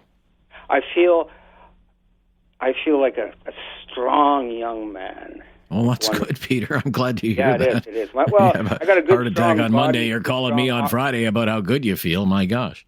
Yeah. And then, like I said, only because I was out of there in 12 hours. I won't go any further. But anyways, about our government, we keep on hearing. We keep on hearing. Oh, who could have saw this coming? Oh, who could have saw that coming? How could we have gone into so much debt? And how do we owe this too much money? And how did this run away from us? And how did that happen? And how did this happen? And how did that happen? It's never ending. It's never ending. Yeah. And I'm thinking, well, you know what? We have office towers jam-packed to the rafters, all spread out all over this country, filled with bureaucrats, accountants, and lawyers, and political scientists. And we have universities pumping out these people by the thousands every semester. All of these people get great jobs from the government, and their one job is to look ahead to the future, take care of the taxpayers' dollars because we are their boss, and yet we have nothing but absolute fiscal, spiritual, and economic disaster nonstop. Well, I mean, it is a good point that you raised. I mean, much has been made, Peter. I mean, under Trudeau's watch, the size of just the federal government has grown by 43%. The population has grown by 15%. The size of the government, as measured in terms of actual people on the payroll of just the federal government, is up 43% in 9 years. We have about 370,000 people across the country working just for the federal government. Just for now, how many people work for the province of Nova Scotia? How many people work for the city of Halifax, where you are? Exactly. And the thing about it is, at the end of the day, they are completely and utterly incompetent. Well, I don't know. No, think about it. If that's their only source of existence, they get six figures and they get to go to a nice office and dress nice and flirt and all that wonderful stuff the government gets to do. Why are they why haven't we fired all of them? Because if they had to tell their children, well, son, we're going to be moving into a tent next month, so your private school is going to have to wait a few years. Well, then maybe they do a good job. And what other thing is, if we were a business, we would go to our creditors and say, our employees have destroyed our business. Can we make a deal? Right. Because we can't afford to pay your debts. Well, the federal government is not in that predicament. There will always be all kinds of investors who will want to buy the government of Canada's debt, because even if the interest rates are higher, they can always come to the people and raise their taxes to pay for the debt, sir. We have to run. Thank you, though, for your call. It is 22 minutes after the hour here. I'm Rob Snow. We need to take a quick break. Be right back. It's Talk Back on a Friday. It's the free-for-all. This is News Radio. Something on your mind you want everyone to know? Call now. Hello. 1-833-668-2577. It's Talk Back on Now You Know with Rob Snow. Friday free for all. Nick in Calgary. What do you want to talk about, Nick? Haunting season. It's Halloween coming up. How would you like to have your robotic vacuum cleaner wake up and start swearing and making racial remarks to you? Well, I probably wouldn't take too kindly to that. What are you talking about? I was reading an article yesterday and also this morning about some people down in the States or somewhere where people are hacking into the robotic vacuums and making racial slurs and swearing at them and chasing their pets around the house. Oh, my gosh.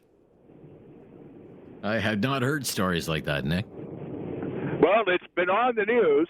And it's, has it? Yeah. Yeah, they mentioned it this morning. But did they? Makes you think, is how bored are these people to turn around and hack into your robotic vacuum cleaner? Yeah. Yeah. Yeah, it's crazy. Yeah, what are these? I don't know. I get it's amazing what people will do for giggles, I guess. Yeah, it's just how bored they are just to do that. Yeah.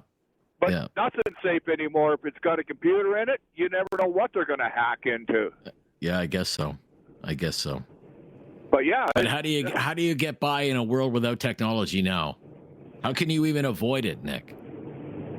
That's true. I mean, I lived for years and years and years without a cell phone. Now I can't live without it. My job, part of my job too. Right. Yes. But technology is scary sometimes. Yeah. Like I scare myself sometimes.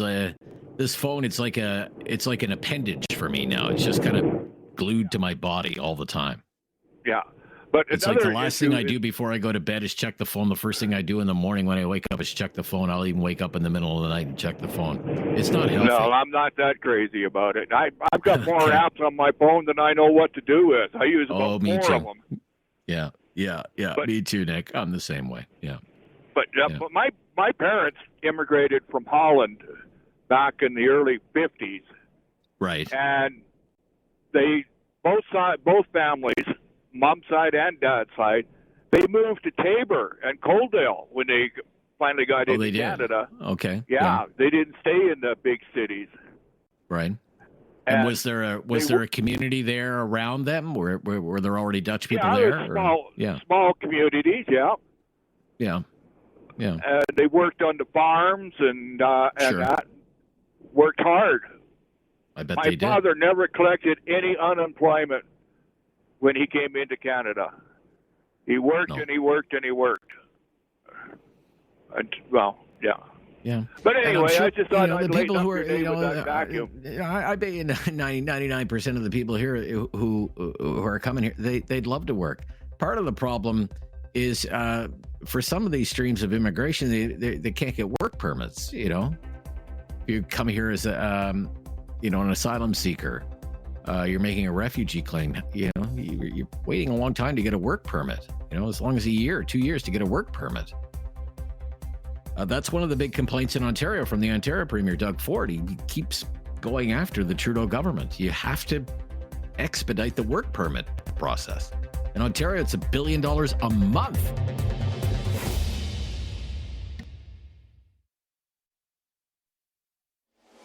Have something on your mind you want everyone to know? Call now. Hello. 1-833-668-2577. It's Talk Back on Now You Know with Rob Snow. Oh, we're in the final 25 minutes of Talkback for the week. Robert in Cambridge has been waiting on the line. What's on your mind today, Robert? Happy belated Thanksgiving, Robert. Oh, thank you so much, sir. Same to you. Same to you. I ate the last of the stuffing and the mashed potatoes yesterday, so. Oh, that means you were comatose somewhat this morning. Got the most of it. Yes, yes, yes. Tryptophan coma all week, yeah. Absolutely. Yeah. I was just going to make a comment. I don't know if anybody had been reading up into the U.S., but those that work for TD Bank, I guess, are feeling like they were on the saddle for an extra few hours. There was a $3 billion fine issued against TD Bank for money laundering, of all things. Yes. I don't know if you got to see the story, but what was incredible is they actually showed links of money going down to Venezuela, Argentina for everything from drugs to arms dealing. And some of the small branches in Miami and outside of Florida, they were literally going through $1 billion a month in cash. Yeah, it's crazy. Yeah, so I didn't hear it really mentioned up here much, but figured that it's been a big story in the financial media. Not so much in is it on the front page of the papers and leading the national news at night? Not so much, but in the financial media, it's been a big story. The stock has not been doing well because all of this has been weighing on the TD Bank. CEO stepped down of the bank. The TD Bank. I mean, you know this, I'm sure. He did a big aggressive push into the United States, a big growth push, bought a lot of regional banks and everything else. And the funny part is, down there, I have relatives in Florida. They're known as the working man's bank. Yeah, working man's bank. For small business, you used to walk in, and there would be all these coin machines where you could basically get all your coins changed over. So they were the real working man's bank when you went down there. So I found that somewhat humorous. Yeah, we talked about this with our friend Barry, who's done work with the TD Bank on branding and marketing and messages. Yeah. TD, I mean, when you think about that green TD logo, it's a very powerful brand. When they come out with brand rankings every year, TD is right up there, if not number one. Everybody knows that brand, and you can attach a dollar value to a brand like that. But there also has to be an overriding corporate culture in any kind of big company like that. And I guess when you're taking over a bunch of small regional banks on a big growth push, there has to be some kind of overriding corporate culture, and I don't think they really integrated that very well by the sounds of things. That they're going to. I mean, they have stories of people walking in with like bags of dirty money that's being cleaned at a branch in the southern United States, drug money. It's funny you use the word bags because they actually in the report said literally suitcases full of cash. Yeah. So a second irony, and I don't know if anybody caught on to it. Apparently, it's okay to smear an entire country when you don't have evidence that you're willing to give them, but we don't want to smear 11 people in this country. So you can take down the entire country of India in a press conference and not offer them up any type of definitive proof, yet for 11 people that apparently are turning their backs on this country, no. Don't want to say a word yet. Yeah. It's a very interesting point. That also came out of the testimony this week at the OAG Commission. Not necessarily clear evidence, but certainly intelligence on the India situation. That's what Mr. Trudeau said at the OAG Commission. Okay, Robert, thank you. Going to take another call here. Debbie in Calgary. Thank you for calling, Debbie. What's on your mind today, Debbie? What do you want to talk about? Hi, Rob. Hi, Debbie. I want to talk about the media. The media? What did we do wrong this time? My brother was shot and killed last week here in Calgary. Oh, my gosh. No way. And so, of course, you go on to see what the news is broadcasting about it. And so they had a story that he was in a rooming house and that the fight was over a food hamper and that my brother had arranged for a barbecue for the neighbors and everybody to, I guess, share. Anyway, Right. so then you talk to the police. Okay. And the police are like, no food hamper, no barbecue. There was an altercation between a couple of people in the house, outside of the house. Somebody came in from not living there, and my brother tried to break it up, tried to be the peacekeeper, and was shot. Gosh. My gosh, Debbie. And the police are like, I have no idea where this information came from. I'm like, I don't understand. Like, where does that nugget of information, grow into this huge lie, basically? Okay. This is not accurate. All of a sudden you start thinking about Donald Trump and his fake news thing because, you think he's just full of crap. And all of a sudden you're like, okay, well, maybe some of this stuff is just totally pulled out of the air for good story. Yeah, I'm not familiar with the story. I didn't see the news report, but how would something like that happen? Well, maybe, I don't know. Did a news reporter go down to the scene? Did they talk to eyewitnesses? Yeah. Were they told this by eyewitnesses who saw the altercation? Did the eyewitnesses did are a who the police got officer the tell them? information And maybe from. the police officer had the wrong information. It could happen. It could happen any number of ways. And I wouldn't suggest that, yes, ma'am. Sorry, go ahead. That's okay. I was just like, I would assume that the police obviously would have interviewed, they would have been first on scene, would have interviewed the witnesses, because there were lots of witnesses, and gotten, you would hope, if they're talking to individual people one at a time, that they would get a consistent story, and that's what they would be telling me. Mm-hmm. But I don't know for sure. But that was a shock to me that it would be that fabricated from either side. Like somebody's got it wrong, major. Right. And and if there was a lot of people there, I don't know what the circumstances were at this rooming house, but if there were a lot of people there, who knows? You get a dozen people in one place, they all don't have the same story, right? Right. The old phone game. Yeah. But, anyway, I just thought I would mention that. The other thing is, I don't know that people are aware. I don't ever hear anything about it in the news. But my granddaughter, who's 11, has a issue with her eyes. And she spends a lot of time, I will say, on phones and Nintendo Switch and tablets and things like that. So kids today, their eyeballs are actually changing shape. Oh. And they are losing their distance viewing because they're spending so much time on technology close up to their face. Well, I have no doubt it's affecting people's eyesight in one way or another, I would suspect, yeah. And the solution to this is that they have to get flat contacts to wear at night so that it will flatten out their eyes. And that my granddaughter's not the only one. There's at least 2 or 3 other kids in her class that already have these contacts to do this. So this is like a big thing. And I'm not sure why people aren't being made aware of it. And these contacts are like $2,000. Well, this is the first I've heard of it. So I know.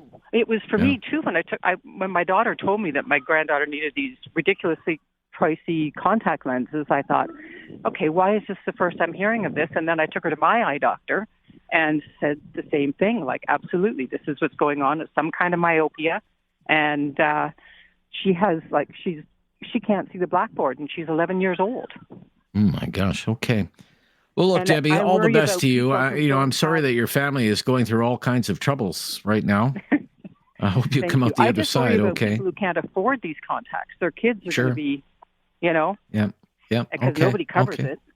All right. Anyway, Rob, Thank you, Debbie, for your call. All the best to you, Debbie. Thank you. Thank Bye-bye. you very much. Yeah. I'm Rob Snow. It's the Talkback. This is News Radio. Have something on your mind you want everyone to know? Call now. Hello. 1-833-668-2577. It's Talkback on Now You Know with Rob Snow. Guido in Calgary, you're on Talkback. Hi there, Guido. Hey, how you doing today, Rob? I'm good, Guido. Thanks. What's on your mind? Listen, I didn't get all the comments because I was in my car when you were talking about the post office and Via Rail. But I had a few comments related to that. Like I'm an old railway guy, and I was working. I actually worked on a lot of the Via Rail equipment back in 1976 to the 80s. And Canadian Pacific Railway and Canadian National Railways weren't making money on passenger trains and got rid of them, and the government got involved, and they're still losing money, and we're funding it. The same applies for the post office. It's losing money. You look at some of these things, the CBC, and if the average Canadian had a voice and was able to vote on this, perhaps we would get rid of all these things that are costing us money and not bringing any value. I mean, why not take that money and apply it to the healthcare and get doctors and cure diseases that people can live quality life? Yeah. I mean, I don't know who wants these things funded at the cost of better life, Yeah. Well, I think, the time has come to maybe reimagine what these services should look like. What should passenger rail service look like in this country? Does it need to be run by the government? Right. Is there any value in there for the private sector? Now, if Via Rail is losing $400 million a year, right. I don't know how many, what kind of private enterprise is going to look at a business that's losing $400 million a year and say, well, that's a business I would want to buy? I don't know. No one but the government. No one but the government. But you meant, I think it was you that mentioned this morning, what percentage of Canadians, if they do want to take Via Rail, cannot even take Via Rail? Like I live in Calgary. Where do I take Via Rail? I can't take Via Rail.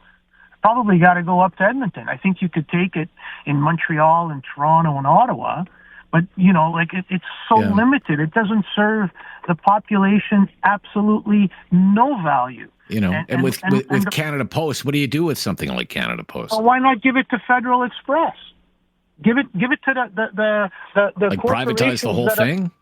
Well, why not? They're making money. But, they know how to do is it. Federal Express going to... Okay, but what do you do about... Like Federal Express, like I live in the middle of nowhere in Quebec. Federal Express not going to deliver a parcel to me or a letter to me, right? Well, there's other courier services. Let alone some, fly-in community in, northern Quebec somewhere, or northern Ontario or northern Alberta or whatever, right? I bet you if you gave it to Amazon, they would be... They would actually provide service. I don't know if you ever did business with Amazon, but, in my opinion, it's one of the limited companies that when they say you're going to get this by Friday night before 10, you actually get it. And who says Amazon cannot be a post office run by a business making money as opposed to us funding it at the cost of quality of life? Yeah. Okay. Can you imagine the pushback from organized labor if you tried to dismantle Canada Post? Well, that's the problem. Organized labor. The guys who work at the post office who are calling me are saying we're making all kinds of investments in new technologies. $500 million, the guy said, for a new distributing facility in Mississauga. Another $500 million for one in Vancouver. New fleet of vehicles, all of this modernization pushes on. And what they are telling me, the guys who work there are saying, this is just saber rattling from the company because we have to go into a new contract. And they want to paint the picture of the sky is falling at the post office so they can stick it to us. Well, I mean, is it though? If we continuously hear from that we're losing money on it and we're funding it, is it BS or not? I hear where you're going with organized labor and there's jobs. But how about if you turn it around and tell the same unions and tell the same workers, go work for Amazon or go work for XXX, you'll probably make more money and you probably got a better future because it's efficient. All companies run better if they're efficient. Everybody gets to win if the company's making money and is efficient. But how would you? I mean, I don't know. Well, I'll tell you, CN Rail never made money when it was run by the government, and now it is one of the most admired railways in the world. Right? And there's the proof right there. I mean, look, you're working for the radio station. I work for a living. Who wants to work for a company that's funded by the people because the company you're working for is losing money? People want to work for efficient companies. And no, look, don't get me wrong. I want people to work. I want development. I want technology. But why not put the resources to where a company could make a difference, be profitable, and provide better quality of life for the worker? There's nothing. Right. The unions won't lose out on this. They'll gain. Good stuff. Guido, thank you. You call back anytime. Thank you for your call today. Really appreciate it. We have to stop. We'll be right back. And I think Paul in Tillsonburg will be the last call of the week. Saving the best for last. Go to Tillsonburg. This is News Radio. Have something on your mind you want everyone to know? Call now. Hello. 1-833-668-2577. It's Talk Back on Now You Know with Rob Snow. Just a few minutes left, but we have time to sneak in Paul in Tillsonburg. Hi there, Paul. Hello. What's up, Paul? I have something that's way off the topic. You guys have been talking. That's okay. It's Friday. Go ahead. Elderly people over 70. Why? You know, I've worked in Canada all my life. I've worked every day of my life pretty well. There was just a couple times where I got injured. I was, on compensation or whatever. But why are we paying taxes right up until we're dead? Can't after 70, they just say, okay, you reach 70 years of age, you worked all your life in Canada, you don't have to pay any more tax. Is there really? a petition that we could get going and have signed and submit it to Parliament and say, hey, let's give the old people a little break here? Sure. If you lower the age to, say, around 52, 53 and include me, I'll be right with you on that. I'm pushing 69 this Sunday. And right. You're going to turn 69, so in a year you'll be 70 and you don't want to pay any more taxes. Is that what it is? No. I've got rental income, and my other half is still working, and I am still working. And It's just, I'm taxed to the hilt every year. It's like around $5,000 a year. Every year I fill out my income tax. Right. Right. Okay, let me bring David in. Okay. David's a member of Gen Z. Yes. Okay. Yes. He wants to buy a house, but has to, pay almost $2,000 a month in rent. Okay. And still pay his taxes. Yes, I do.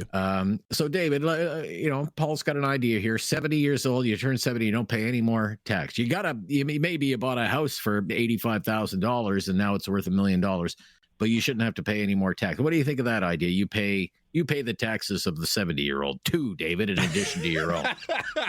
Listen, Paul, I'm sure you're a very nice fella, and I do appreciate you calling the show, but you're not presenting the most sympathetic case to me right now. I'm sorry. It's just my own opinion. I'm sorry.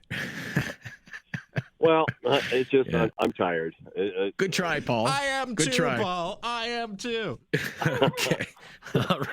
All right, Paul.